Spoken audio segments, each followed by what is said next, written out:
बहुत सारे लोग बोल रहे थे कि आज के जो चैंपियंस लीग के मैचेस हुए वो काफ़ी बोरिंग थे। देखो, अगर आप लोग रियल मैड्रिड और बायर्न म्यूनिख के परफॉर्मेंस को देख के आ रहे हो तो ऑब्वियसली आज के परफॉर्मेंस आपको बहुत अच्छा नहीं लगेगा। लेकिन थोड़ा विस्तार में बात करते हैं कि आज भी बहुत अच्छी फुटबॉल हुई है, लेकिन उतने सारे गोल स्कोर नहीं हुए। सबसे ज़्यादा जो कंप्लेंट्स है वो है मैन सिटी के अगेंस्ट, उसके बारे में लास्ट में बात करेंगे। पहले बात कर लेते हैं पीएसजी वर्सेस जिरोना के बारे में। इस मैच में पीएसजी के पास लगभग 60% पोजीशन थी और बहुत ज़्यादा बॉल नहीं रखने के बावजूद जिरोना ने काफ़ी ज़्यादा फ्रस्ट्रेट किया है पीएसजी को। और पीएसजी बीइंग पीएसजी आपको तो पता ही है कि वो सब कुछ करती है लेकिन लास्ट में गोल नहीं मार पाती है। मेरे हिसाब से डेम्बेले और पीएसजी का जो कॉम्बिनेशन है ना वो बेस्ट है। दोनों इतना कंफ्यूजिंग है कि आप समझ ही नहीं पाओगे। कभी इजी गोल्स को वो छोड़ देता है, कभी टफ गोल्स मार देता है, फिर आप उसको सपोर्ट करोगे तो फिर से इजी गोल्स छोड़ देगा। लेकिन ये सब के बाद भी पीएसजी ने बहुत ज़्यादा डोमिनेट किया है गेम को। टोटल 64% का पोजीशन था उनके पास, 26 अटेम्प्ट्स ऑन गोल और उसमें से 5 ऑन टारगेट। देखो, यहाँ पे जिरोना ने भी अपनी क्वालिटी दिखाई है। पीएसजी के इतने डोमिनेशन के बाद भी वो गोल कंसीड नहीं किए। गजिंगा के हाथ से बॉल स्लिप हो गया और ओन गोल हो गया, लेकिन इससे पहले तक गजिंगा बहुत ही अच्छा खेल रहा था और ये एक लकी गोल आप बोल सकते हो पीएसजी के लिए। लेकिन जिस तरीके से उन्होंने डोमिनेट किया है उनका जीत तो बनता है। अब बात कर लेते हैं क्लब ब्रज और डॉर्टमंड के बारे में। भाई ये मैच भी क्या ही मैच थी, गजब का मैच हुआ ये। सेकंड हाफ में स्पेशली बहुत ज़्यादा हमको स्ट्राइक देखने को मिला। पहले एक्चुअली में अगर आप डॉर्टमंड को खेलते हुए देखेंगे तो उनके पास काफ़ी सारे स्ट्राइकर्स नहीं थे, जिसकी वजह से वो गोल में कन्वर्ट नहीं कर पा रहे थे। आप जब रिजल्ट्स देखोगे कि डॉर्टमंड 3-0 से जीता है तो आपको लगेगा भाई क्लब ब्रज कुछ खेल ही नहीं पाई है, एक तरफा मैच हुआ होगा। लेकिन ऐसा बिल्कुल भी नहीं है। डॉर्टमंड ने टोटल 17 शॉट्स लिए थे जिसमें से 6 ऑन टारगेट है। वहीं पे क्लब ब्रज ने टोटल 18 शॉट्स लिए थे जिसमें से 5 ऑन टारगेट है। मैच फर्स्ट हाफ में काफी ज्यादा बैलेंस लग रही थी और बदली सेकंड हाफ में जब एक्चुअली में सब्स्टिट्यूट किया डॉर्टमंड ने एंटोन ग्यूरासी, और कुछ ही देर के बाद जब गिटेंस को सब्स्टिट्यूट किया गया तो पूरा का पूरा गेम बदल गया।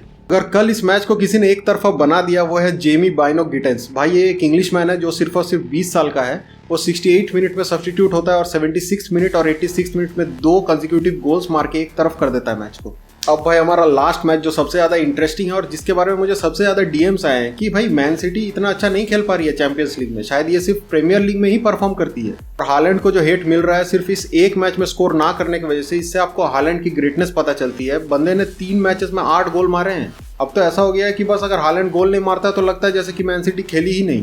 देखो, ये मैच 0-0 पे खत्म तो हुआ, लेकिन इसका मतलब ये नहीं है कि ये मैच इंटरेस्टिंग नहीं था या फिर काफ़ी ज़्यादा स्ट्राइक्स नहीं हुए हैं।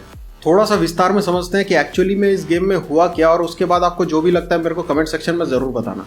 मैन सिटी वर्सेस मिलान एक ऐसा मैच था जिसमें मैन सिटी सिर्फ और सिर्फ स्कोर करने के पीछे भाग रही थी और मिलान सिर्फ और सिर्फ डिफेंस। अब आपके मन में ये क्वेश्चन आ रहा होगा कि मिलान को भी तो गोल्स चाहिए इस मैच को जीतने के लिए। एक्चुअली में इस नए चैंपियंस लीग का जो फॉर्मेट है ना, इसने सब कुछ बिगाड़ कर रख दिया है। देखो, ये जो नया फॉर्मेट है इसमें टॉप 8 टीम्स जो होंगे वो क्वालिफाई करेगा, लेकिन इसके वजह से बहुत ज्यादा प्रॉब्लम भी हो रहा है। जो टीम एकदम टॉप पर है और जो टीम 8th पोजीशन पर है, इन दोनों के बीच में कोई डिफरेंस नहीं है। कोई टीम क्यों पुश करेगा 8th पोजीशन से लेकर 1st पोजीशन जाने तक अगर उसमें कोई एडवांटेज ही ना मिले उसको। और इसीलिए क्या हो रहा है कि बहुत सारे टीम्स अपने स्ट्रॉन्ग ओपोनेंट्स को 0-0 पर ही रोक के रख रहे हैं अपने डिफेंस के साथ। अगर यही पुराना फॉर्मेट होता, मिलान और सिटी एक ही ग्रुप में रहते, तब मिलान को इस ड्रॉ का एक्चुअली में फायदा मिलता कि हाँ, स्ट्रॉन्ग टीम के अगेंस्ट हमने ड्रॉ कर लिया और जो वीक टीम्स है उनको हम हरा के आगे पॉइंट ले लेंगे। लेकिन इस नए फॉर्मेट की वजह से भले ये गेम 0-0 पे खत्म हुआ है, लेकिन इसका कोई खास बेनिफिट मिलान को नहीं मिलने वाला है।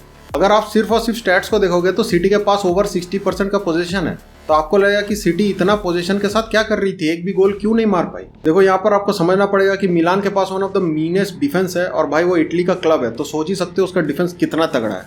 मिलान का जो स्ट्रेटेजी था कल वो काफी डिफरेंट था। वो पहले से लीड नहीं लेना चाहती थी। वो अपना पूरा का पूरा जो स्ट्रेंथ था वो लगा दिया था अपने डिफेंस में कि हम लोग डिफेंड करेंगे और अगर हमें काउंटर मिलता है तो हम उससे गोल स्कोर करेंगे। इसके वजह से क्या हुआ, जितने भी मिडफील्डर्स थे मिलान के वो फॉरवर्ड पुश नहीं करके अपने डिफेंस को हेल्प करने के लिए पीछे आ गए थे। डी बॉक्स में इतने सारे प्लेयर्स होने के कारण मैन सिटी के जो स्ट्राइकर्स हैं उनको स्पेस ही नहीं मिल रहा था एक गोल को क्रिएट करने के लिए। अगर आपने मैच देखा है तो आपको बिसेक, अकेरबी और बेस्टोनी के साथ साथ डार्मियन, बरेला, जेलिंस्की और अगस्टस सब के सब डिफेंस में मिलेंगे। अब इसी की वजह से मैन सिटी मिलान के हाफ में तो जा पा रही थी, लेकिन डी बॉक्स से लेकर जो गोल तक का अंतर है उसको कंप्लीट नहीं कर पा रही थी। मिलान ने अपने डी बॉक्स को इतना क्रैम्प अप कर दिया कि मैन सिटी के प्लेयर्स को वहां पे मूवमेंट का जगह ही नहीं मिल रहा था। और ऐसे सिचुएशन में लक एक बहुत बड़ा फैक्टर होता है कि बॉल किसी तरह से लग के रिबाउंड होकर गोल में घुस जाए। इतने क्रैम्प्ड अप डिफेंस होने के बावजूद ग्रिलिश और फोडेन ने बहुत सारे चांसेस बनाए हैं। ग्वार्डियोल ने भी एक बहुत अच्छा शॉट लिया था, डी ब्रुयना ने भी गोल पर एक अटेम्प्ट लिया था और साथ ही में हालैंड और गुंडोगन ने बहुत ही अच्छे 2 हेडर्स गोल के अंदर प्लेस किए थे, लेकिन वो गोल स्कोर नहीं हो पाए।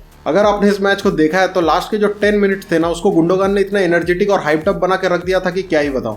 उसने हेडर से 2 चांसेस लिए थे, एक तो बाहर था और एक गोल के अंदर था जिसको सोमर ने बचा लिया। सिटी के इतने बेहतरीन कोशिश के बावजूद जो गोल नहीं हुई ना, उसके लिए रिस्पॉन्सिबल सिर्फ और सिर्फ मिलान का गोलकीपर है, यान सोमर।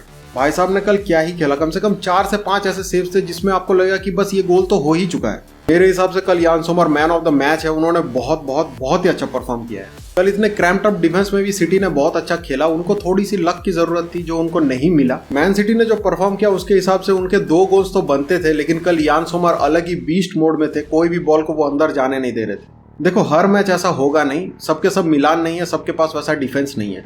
तो मैन सिटी का रिलेंटलेस जो स्ट्राइक है उसको रोकने के लिए बाकी टीम्स के पास काफी अच्छी डिफेंस नहीं है। तो ऐसा बिल्कुल मत सोचो कि चैंपियंस लीग में मैन सिटी परफॉर्म नहीं कर पाएगा। मैन सिटी बहुत ही अच्छा परफॉर्म करेगा और साथ में हालांड भी बहुत अच्छा परफॉर्म करेगा।